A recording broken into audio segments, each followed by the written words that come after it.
Hey, you random stranger, how you going?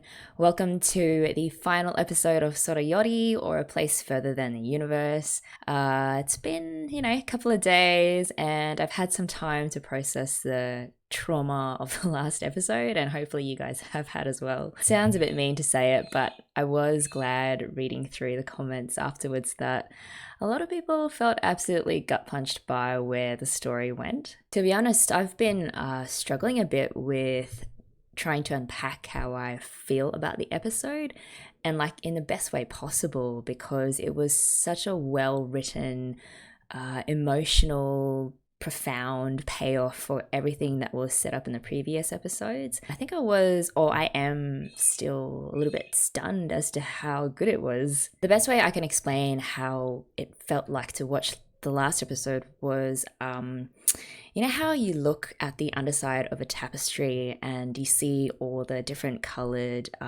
complex weavings just crisscrossing over each other, but you're not really sure where it's all going. And it's only when you look at the right side, or you're given the full effect of the whole picture, that suddenly all of those disparate but interconnected strings kind of all make sense and make that full image that much more powerful. So we got a final resolution of sorts to Takako's death, and I think there are several reasons why that resolution hit so hard when we finally got the full picture, or the full tapestry, if you will. Yeah, this is going to take a while, so remember there's always a timestamp down below in the description if you just want to skip straight to the reaction. Okay, so the first reason I think why that last episode was so powerful is that it gave us the deepest insight yet into how Shirase has been coping for the last 3 years since Takako's disappearance. So she described it as not being able to wake up from a dream.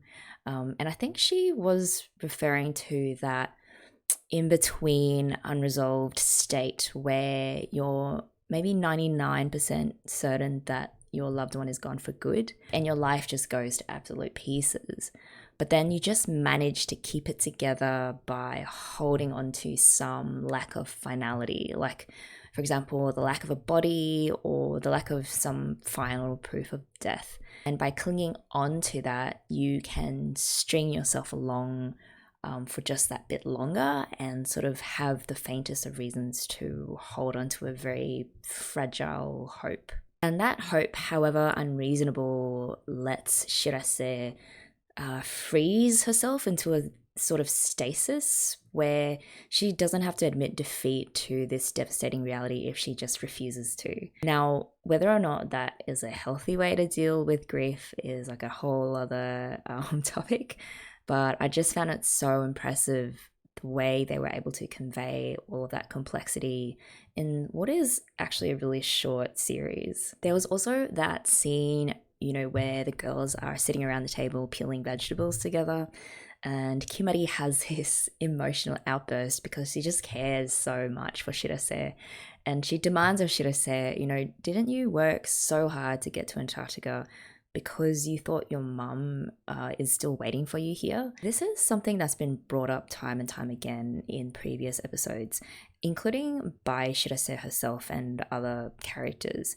This whole speaking of Takako as if she's still alive. I think it's more of a charade or a way of coping, because I don't think it's a case that Shirase really thinks her mum is still alive. It's more the denying that reality, its final triumph, by not accepting it. And it's revealing when Shirase, in response to Kimari, says, "I know," but it's like, I don't really feel anything. I just feel normal, maybe a little bit too normal, which makes her then turn the question onto herself by asking, so why did I even come to Antarctica? And basically it's fear that's causing her to lock up emotionally, because once she gets to the place where Takako was last known to be, that's it. Like, there's nowhere else to go look for her, and if even then Shirase still feels nothing or is unable to find any sort of closure, she's scared that she'll be unable to move on or remain stuck in that stasis for the rest of her life, like remain in that emotionally frozen state forever, which is ironic because, the place that they are and had to go to was Antarctica. the most frozen of all places. And so by finding that laptop, by finding closure, Shirase was able to, I guess, unfreeze and let go. Was it painful and absolutely heart-wrenching? Yes, but often I think that's just the first step towards true healing after, suffering the loss of someone so close to you. Okay, second reason why that final scene worked so well. That heart-to-heart conversation that Gin and Shirase had, where Gin very bluntly says out loud what they both know, that Takako is dead, but then very helpfully guides Shirase into realizing that even if that's the case, there are other reasons why Shirase is in Antarctica, and she should recognize those and, I guess, find her strength in those other reasons. I had to watch this dialogue several times over because, one, it was just so beautifully written, and two, I think there are several possible interpretations to what Gin was saying, but to me, really it cut straight to the heart of what humans do and the very human way of dealing with grief, which is to imagine what our loved ones would want us to do or would say so that we can cope and eventually move on with our lives. Okay, so just to unpack that a bit more, in that conversation, Gin is brutally honest about how she can't be sure that Takako's last dying wish was for them to return to Antarctica and, finish building the observatory that they dreamed up together. It's just sometimes, for lack of a better way to describe it, we put words in the mouths of our loved ones who have passed away, even though we don't really know that that's what they would have said, but it does help us process our loss. So, for example, we say things like, oh, that's what they would have wanted, or they'd want you to be happy. Even the classic idea of, loved ones looking down at us from the sky or something, sort of like Lion King style, which is actually an interesting thought because Takako was previously likened to like a cloud in the sky, always there, but always out of grasp. Anyway, I feel the key point Gin was making there is that latching on to the idea of Takako wanting her to do this was what helped her push through all of those crazy obstacles to their expedition to make the impossible possible.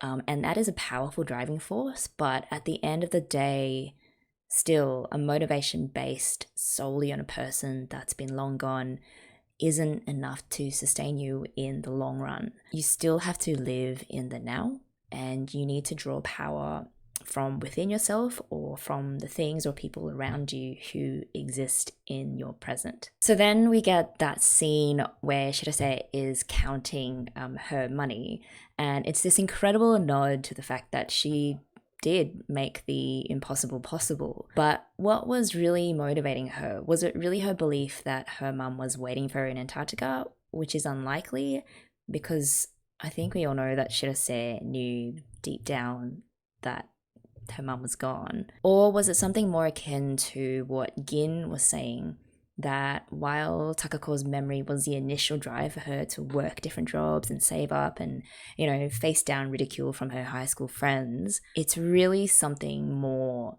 that is driving Shirase now. And what is that something more that has been motivating Shirase to get to Antarctica? I think, one, finding the strength to look reality in the face, to prove to herself that she can go on living life to the full despite having lost her mum. And also, two, really, really important, is her friends. So we get that lovely scene between Shirase and Kimari, the two OGs, right? And Shirase asks Kimari, do you like Antarctica? And to which Kimari smiles and thanks Shirase, and tells her that it's because of Shirase that she got the most out of her youth, which was the entire premise that kicked off this show and its plot. Kimari's fear of never doing anything that confirmed the meaningfulness of her existence. And the same applies really to each of the other girls. And it was such a great subtle callback to all of the previous episodes that centered on the girls' growing friendships with each other. Okay, so to conclude this very long second point, I think Shirase's friends are that additional real life-affirming reason for why Shirase finally made it to Antarctica, she was an important part of helping them to resolve their conflicts and greatest fears, while they helped Shirase find a motivation that wasn't purely based on the empty hope of finding her mum or projecting her past memories of Takako into the present. And so, poetically, her friends were also the ones who found the laptop, not forcing her to, but making it possible for Shirase to face reality and to really start living in the present. The third final reason why that laptop scene absolutely killed me is actually like a multitude of reasons blending all together.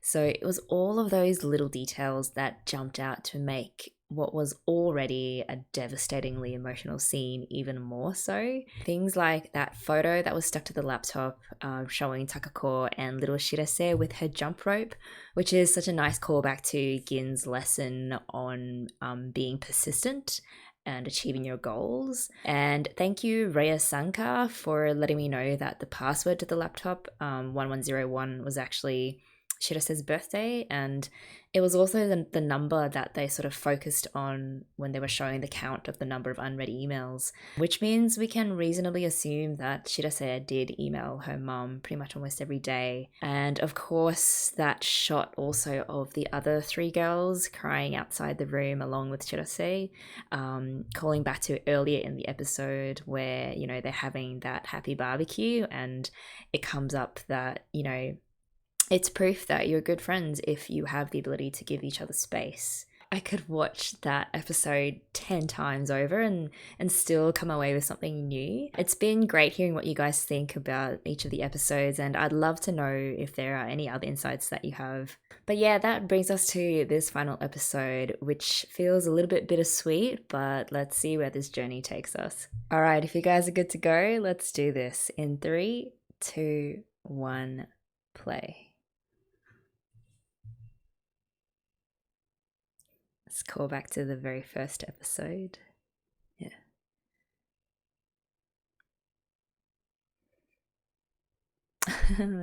They're all so cute in their little kitchen outfits. There's such pros now, hey? They couldn't even peel potatoes properly.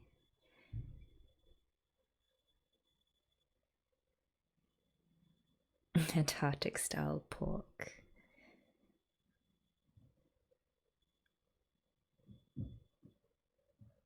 Calpis. I love Calpis.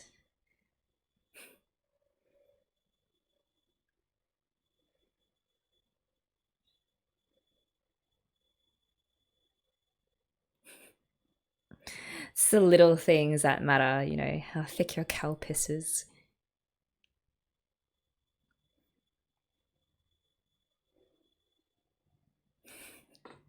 Dumb and Dumber. I wonder if last episode was sort of the emotional peak and then this episode is kind of a nice, you know, feel good wrap up. Well, only 3 days left.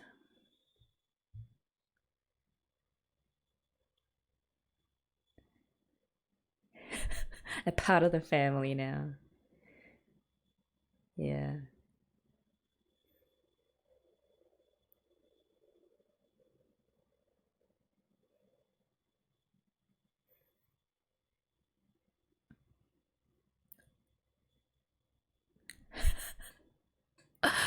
She's an absolute boss.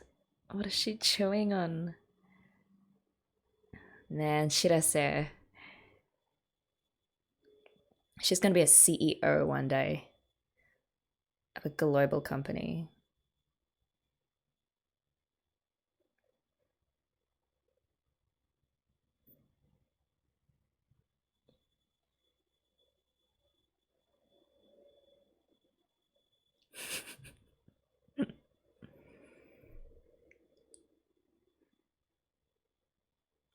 Ice operation.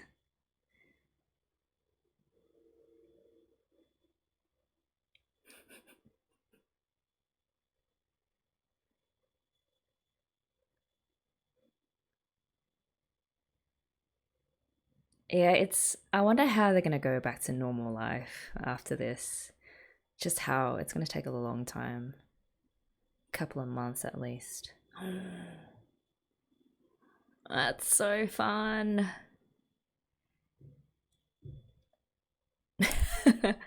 Yuzu. At least she's dying now for all the right reasons.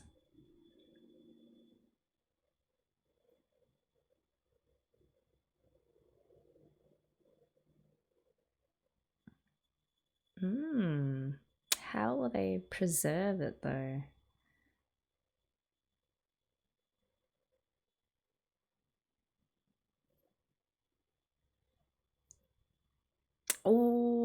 Oh my goodness. I haven't had snow cones for so long. It brings back so many memories.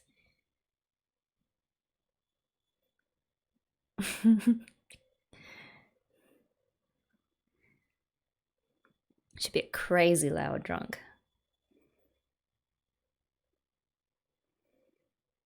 I want to see Shirase drunk, you know, when she's legal.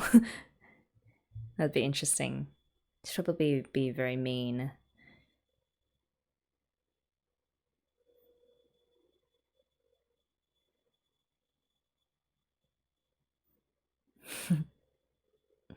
The research after the drinking and the eating.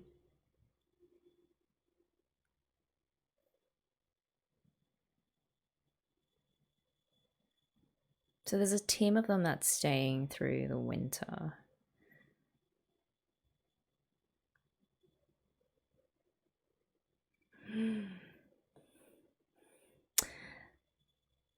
Yeah, okay. I feel like that's sort of the last thing we need to check off our list of plot lines to wrap up. It's the whole seeing the stars or the sky.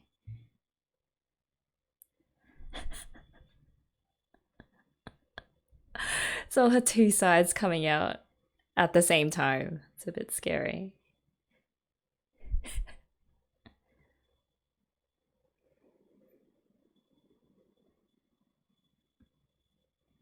Someone help, should have said before she breaks down.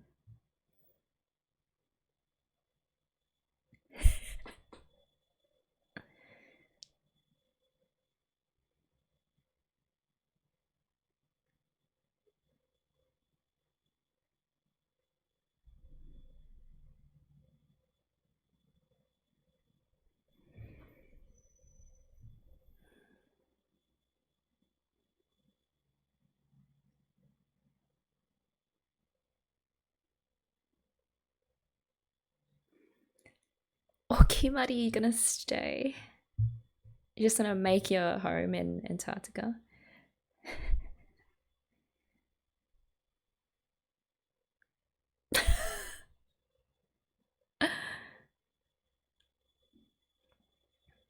I guess they also have to deal with not seeing each other so much. I mean, they've been living in tight quarters for so long with each other. And Yuzu will be, you know, doing a drama. So they'll really not see each other.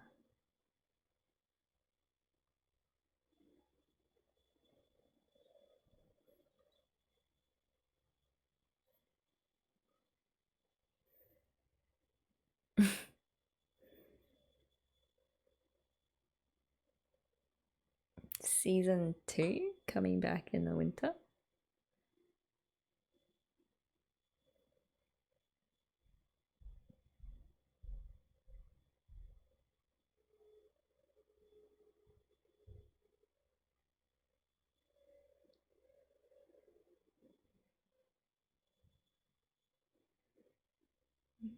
What do they have left to do?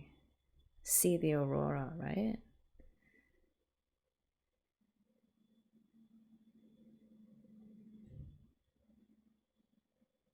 Is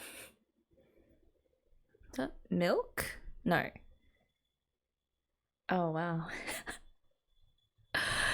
She's out to kill someone. No, never. Not a million years. She knows she's not going to lose.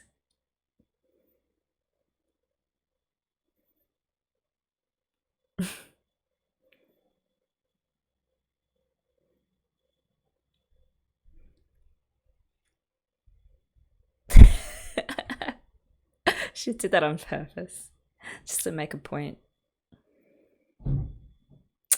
Oh god. They were the perfect match. Shirase's gonna hit it out. Because she's her mother's daughter. Oh god.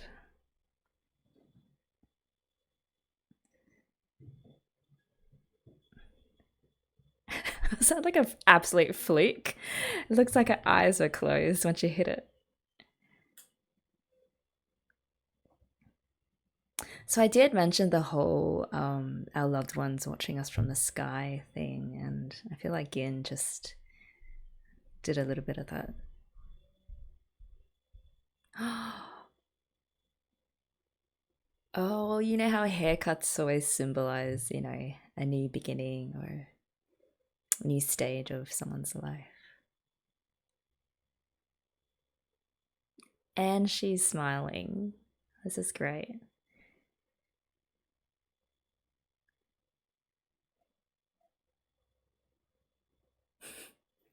Everyone's gonna be so sad when they're gone.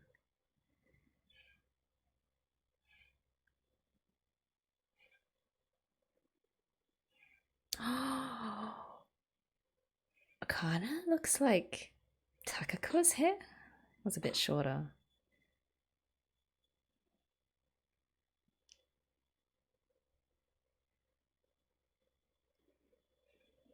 Hey.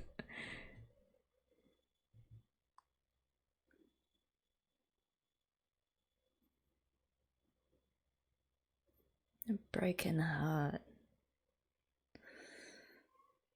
She's healing from a broken heart. That's a start.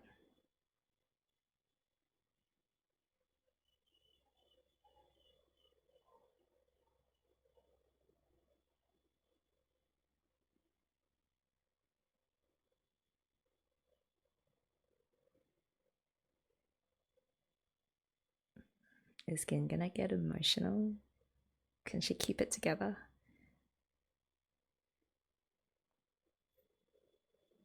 As if there were never any high schoolers that ever went to Antarctica. That's pretty cool.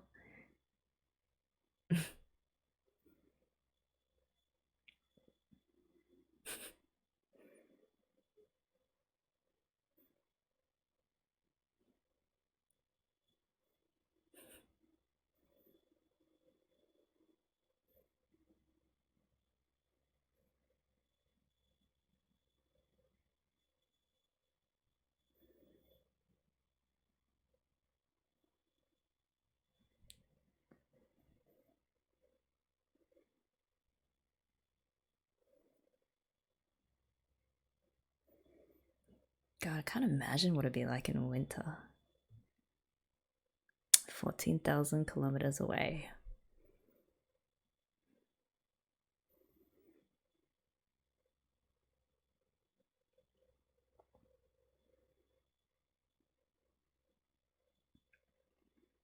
No more stage fright.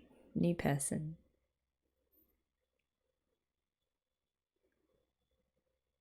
Oh, that's a very low bell.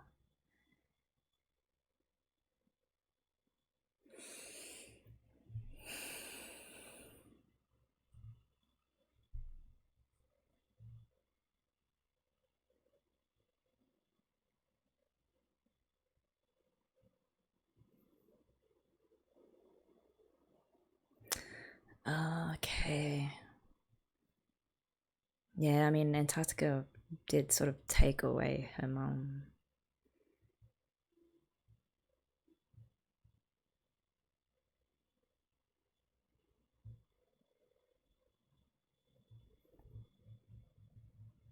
Yeah.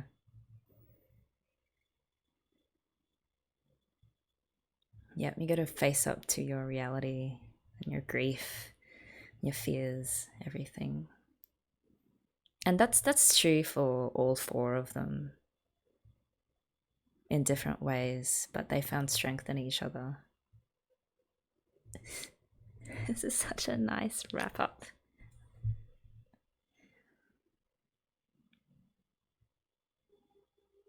But because of her team. Yeah.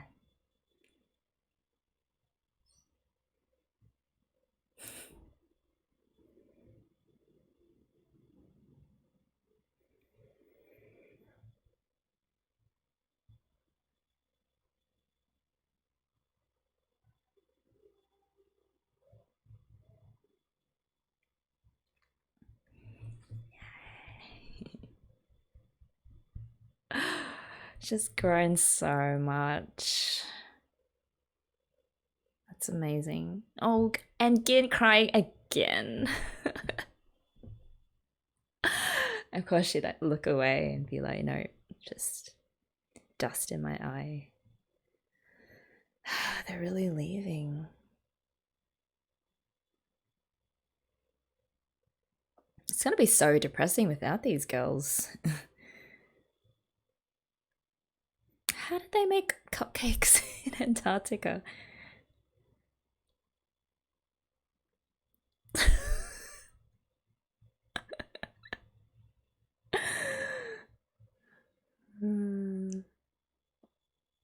He's drinking because just can't handle them leaving.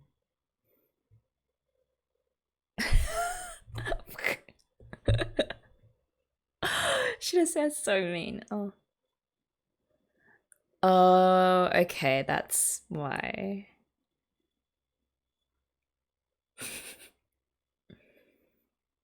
She's like, oh, just get it over and done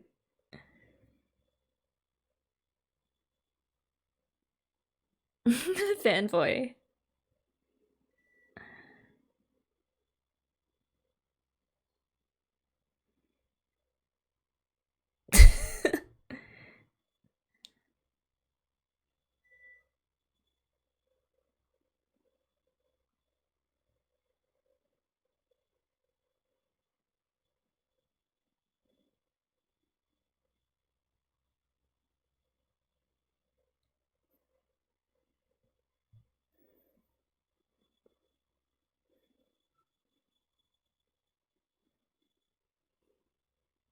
That crappy old van.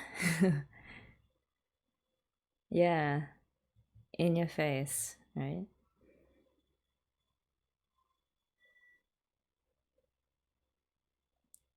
But she was all like, don't let the kids know. Yeah.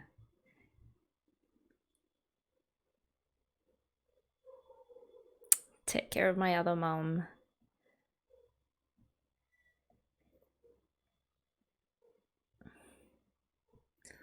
Okay, these two need an. Oh my god.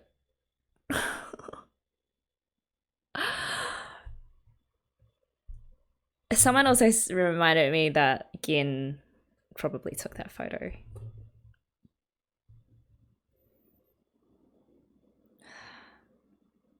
Maybe Gin can be the one to read all of Shirase's emails.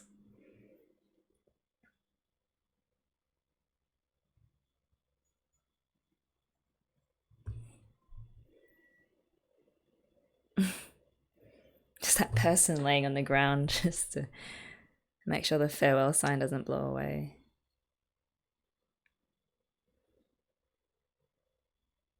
That's it. Going back. I wonder if we'll get to see them sort of adjusting back to life in Tokyo.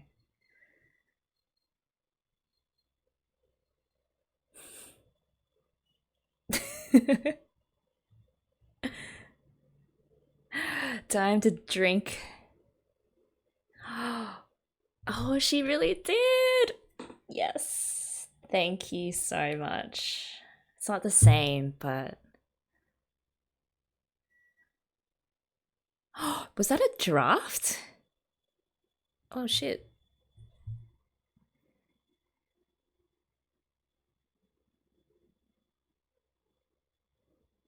Oh, no.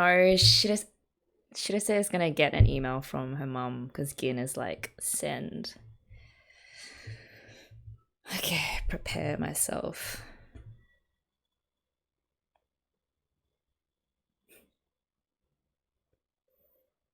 That's living, feeling sick and feeling like dying. That's how you know you're truly living life to the max. I think.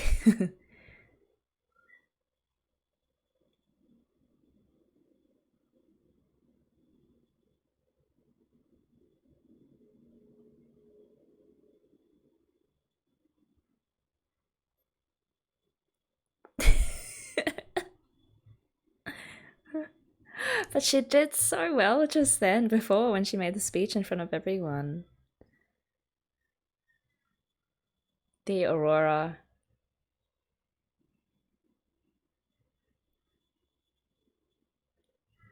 Oh, it's fantastic.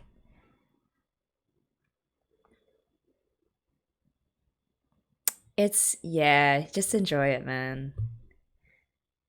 Yeah, just soak it in. And that final scene, I love it. And that, okay, I'm gonna assume that that is what Takako last saw before she died. That was it.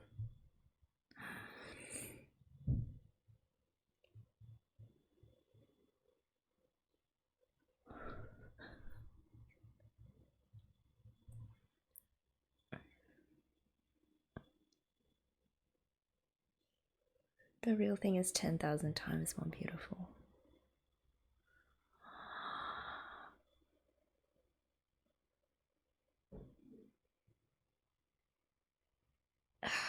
Wait, so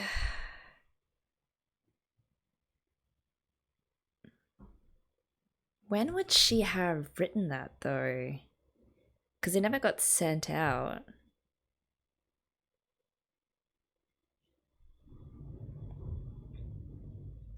Also, I'm just.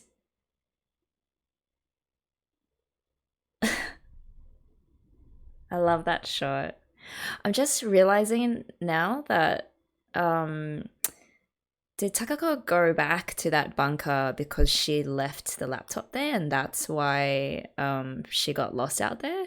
Like, was that the reason for her sort of letting go of the rope? Ooh. Anyway, oh man. I just think that was just such a neat tying up of the whole show, showing how, for one, Shirase, who has just absolutely faced up to her fears and gotten past that whole feeling just emotionally locked and unable to move forward, but with the help of her friends who also themselves have overcome so many, emotional fears and personal obstacles. Together, they've just grown so much in a very short time. I mean, they've only been there for like 3 months. But yeah. God, I love this show. I'm definitely going to be watching this again.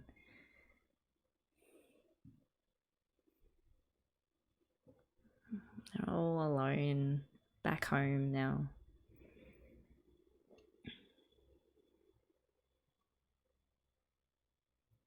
Hey, goodbyes.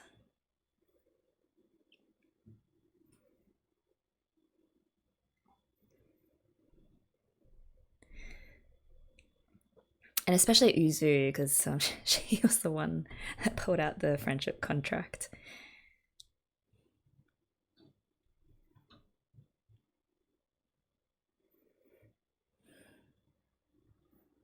Yes, please, and make it a season 2.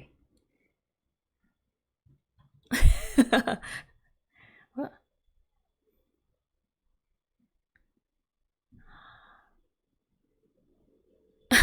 What, for the next person to find it? What?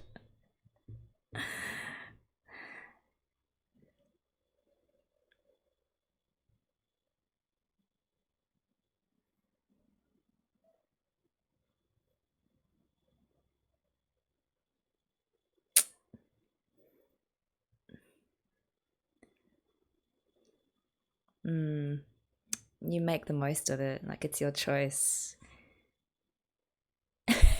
Dad. Ah, wow. To just put like a whiskey there.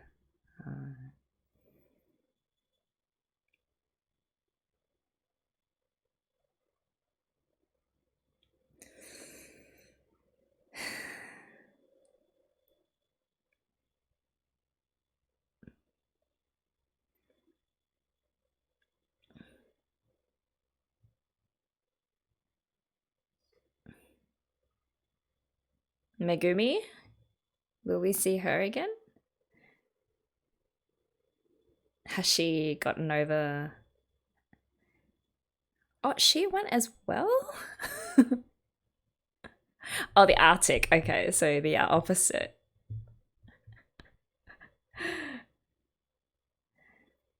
Wow.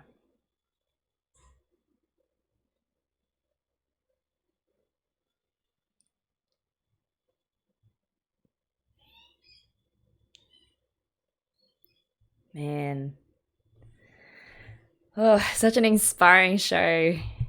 Yo guys, that was the wrap up of A Place Further Than the Universe. I'm so glad that the most heavy emotional moment happened last episode, so that this episode we could really focus on the aftermath of what has been a really full-on exploration of each of the girls' personal growth journeys. My favorite line of this episode, I think there's probably a couple, but it was Kimari's, "Even though we're not together, we can still be together." And I feel like that is the ultimate gold standard for friendship, is that even though you might be separated by distance or time, you can be certain that your friends will remain just as close to you because of everything that you've experienced and weathered together. And it's like a done deal. Like, it's solid as, and anyone who has friends like that is really lucky. And I'm so glad that we got to see each of the girls just sort of find that solid friendship in each other. Shirase's final goodbye speech to the rest of the expedition team was also amazing. It put on full display her ability to have overcome that 3-year state of mind where she couldn't really get past the darkness of having lost her mum to Antarctica, and that now she can see this place as being really beautiful and worth seeing and going to. She drew a parallel between herself and Takako by pointing out that it wasn't just the scenery and the adventure that led to Takako falling in love with Antarctica.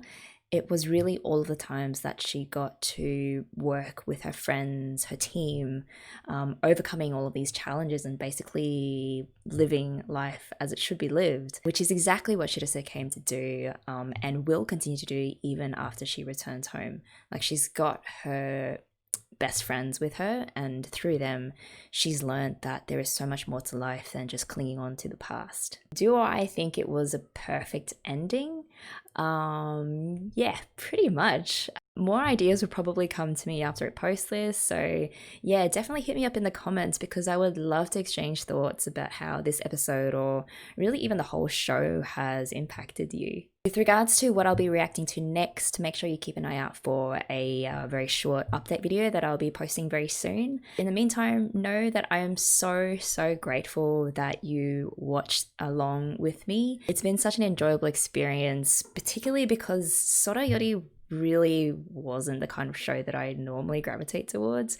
I'm a very fantasy, sci-fi, hard political drama sort of person, but my goodness, Sora Yori has really just opened my eyes, not only to the wider anime world in general, but just to a very different style of writing and show than what I'm used to the point where I'm a little sad that I didn't discover it earlier, but it's definitely whet my appetite for future shows that are kind of similar, or at least, have that same vein of exploring really deep human themes through seemingly very normal everyday circumstances. I hope later on down the track that you'll join me for another watch through of another anime series. I do look at the recommendations that people leave in the comments below, so if you have any sort of ideas as to what kind of shows you'd want me to look at, I have sort of been collecting slowly a very eclectic list of animes. So yeah, by all means, let me know. With all of that being said, I hope you have a fantastic day or night wherever it is you are. And as this show's overall message has taught us, keep moving on, keep moving forward, and I hope you go and just live your best life.